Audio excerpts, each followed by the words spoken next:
How do I get motivated to work out? Well, this is probably one of the most commonly asked questions that I get. So let's answer this once and for all in this video. I'm gonna adjust this just a little bit. We gotta be eye to eye for this conversation. So getting motivated to work out, right? I suppose this is pretty much the same if you're trying to get motivated to do anything.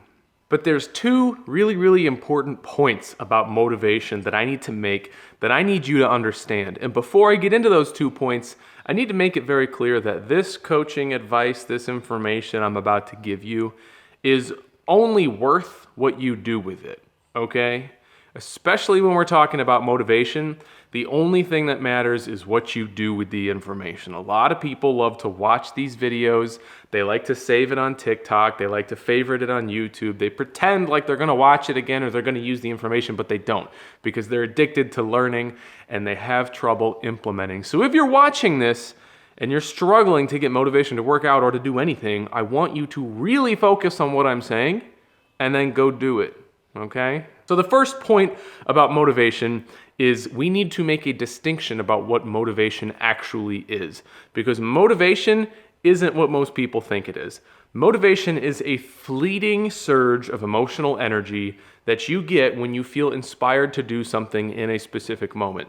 It is not something that you can have all day long. Nobody is motivated all day long. Most people are not motivated most of the time. That's just how it is. Motivation is, to be broad, excitement. What's really important with things like working out or any type of routine that requires consistency and dedication is discipline. What you're really looking for is discipline, because when you start working out, you might get really motivated. You might have a good day where you take a bunch of pre-workout, or you're gonna work out with your friend, or you watch a movie about bodybuilding. Something inspires you and you feel motivated that day. Those are all exceptions. That motivation might push you through the workout for the day, but it might not be there tomorrow. And when it comes to tomorrow and you're not motivated, but you still need to work out, what you need is discipline. Discipline is your ability to do things regardless of whether or not you feel like it. So when it comes to discipline, how do you develop that? How do you develop enough character, enough practice to stay disciplined? How do you come out here and do difficult stuff when you don't feel like it? That's the real question. And the second thing that I want to bring up about motivation is going to help me answer this. The second point that I want to make about motivation, and discipline for that matter, is that you need to have extreme clarity surrounding your goals. You need to be very clear about what your goals are and why you want them. Two things, right? If you're going to write anything down, write this down. You need to know what your goals are, you need to define them, and you need to know why you want them. Okay? This is very important stuff. When I talk about what your goals are, I need you to write down or visualize or talk out loud to other people, or even maybe just to yourself, what you want. What do you want? A lot of people are like, I want to lose weight. Some people are like, I want to build muscle. Other people are like, I just want to be healthy. None of those are good enough. None of those answers are good enough. You need to be very specific about what you want and why. So maybe you're a 40-year-old woman, you're 50 pounds overweight, and you want to lose those 50 extra pounds. Why? Why do you want to lose those 50 extra pounds? Because I want to look better. Why do you want to look better? Well, I want to look better so that I feel better around my husband and I have more energy to keep up with my kids. Why?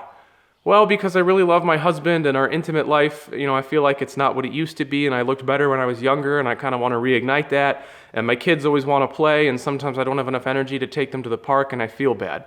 Why?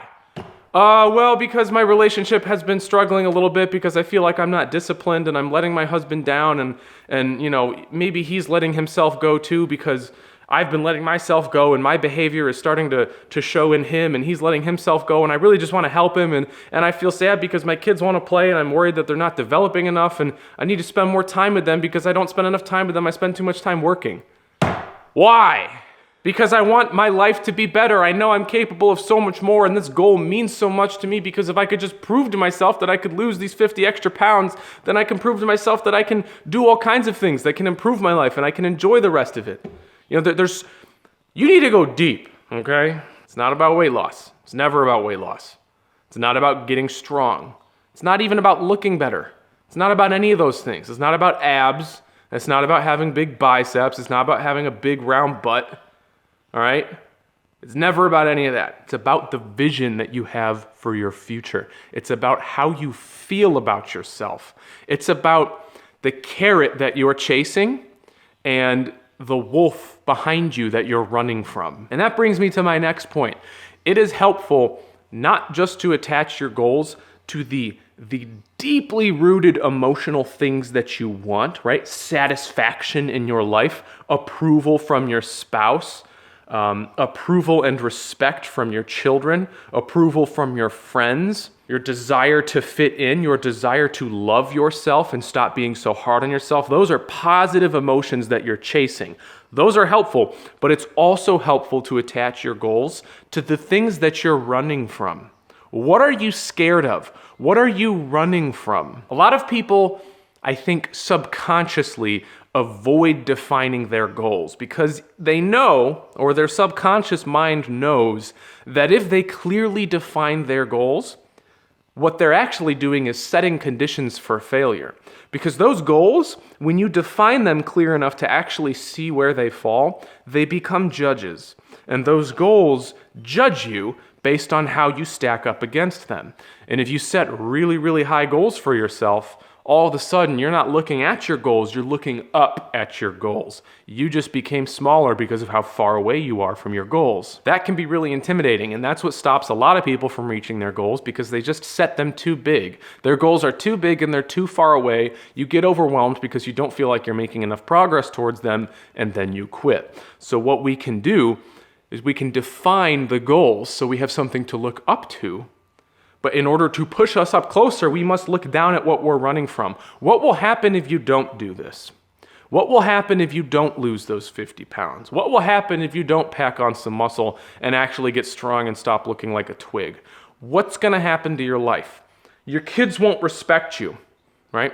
Your husband won't find you attractive anymore. Your wife won't find you attractive anymore. You won't be able to ride roller coasters because you can't pull the lap bar down all the way. I don't care what it is. Think about the worst case scenario, okay? Because in all odds, in some parallel universe, in some future reality on a long enough timeline, that could actually happen. That could be your reality. What's the worst case scenario? You get diabetes. What's the worst case scenario? You can't walk after you're 55 because you're too big, or your knees are starting to break, or you have back pain because you didn't take care of yourself, you didn't stretch enough. Maybe your self-esteem gets so low that your relationships start breaking apart and you get divorced. What's the wolf that you're running from? Maybe it's not a wolf, maybe it's a freaking grizzly bear. Think about that. Define that. It's always important to think about what you're running from, because we're all running from different things. And this is something that the ancient Stoics talked about all the time. They used to say, memento mori, which is Latin for remember death. Remember that you're gonna die. I know that in today's world, there's lots of different cultures. There's the hustle and grind culture. There's the self-love culture. Many of these cultures love to talk about success. They love to talk about what it looks like to win. A lot of people don't like to talk about what it looks like to lose, though. It's unpleasant, it's uncomfortable, but the fact of the matter is, a lot of people lose. And it's not entirely obvious to most people why they think they shouldn't be part of the number of people who lose. Why wouldn't you lose? How often do you think about losing? How often have you thought about the worst case scenario? Remember death. Remember the things that you're running from. There's a dragon that you need to go fight. And if you refuse to think about it, that doesn't mean he's gonna go away. He's gonna get stronger and you're gonna get smaller. So, to summarize and answer your question, how do I get motivated to work out? Or how do I get motivated to do anything for that matter? Here we are. Understand the difference between motivation and discipline. Motivation is fleeting. It's not always there. It's like a high. It comes and it goes. Some people get addicted to it. Don't. Develop discipline instead. Learn how to do things even when you don't feel like it. Secondly, define clearly what you want. Keep asking why until you get to the deep emotional root of your desires. Understand why you as a human being want this and what it actually means to your existence. And lastly, remember death. Don't be afraid to think about the consequences of not acting. What's going to happen to you in your life if you don't do this?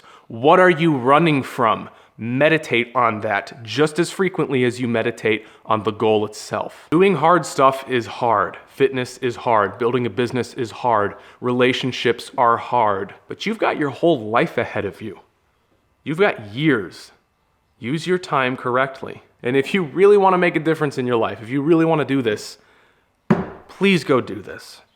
Don't just end this video, right? Don't just subscribe to my channel, leave a like and a comment, and share this with friends, and then go watch another video.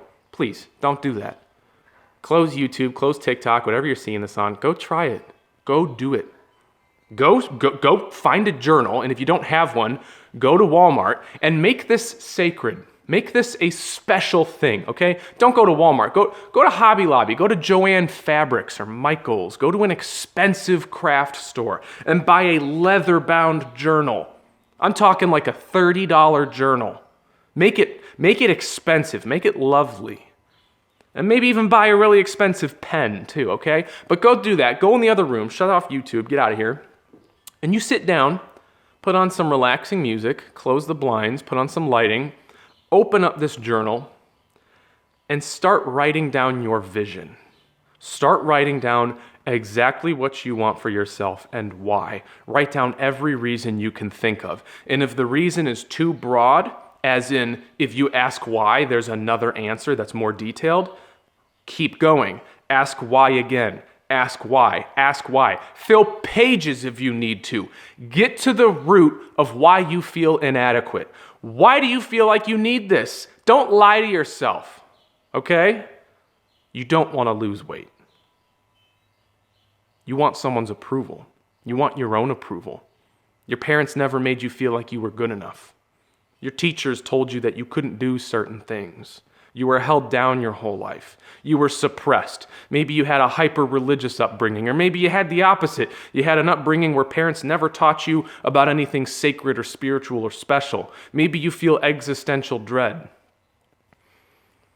There's so many reasons. And this is going to take a certain degree of self-awareness, and this might take a long time. It might take a lot of journaling. But get down to those reasons. Write them down in that journal. Write down what you're running from. Dedicate a whole page to your worst fears. You're scared you're going to end up like your dad. You're scared you're going to get divorced. You're scared you're never going to find that person who's going to marry you and have kids with you. Are you 35 and you're still alone and you're starting to panic? Write it all down.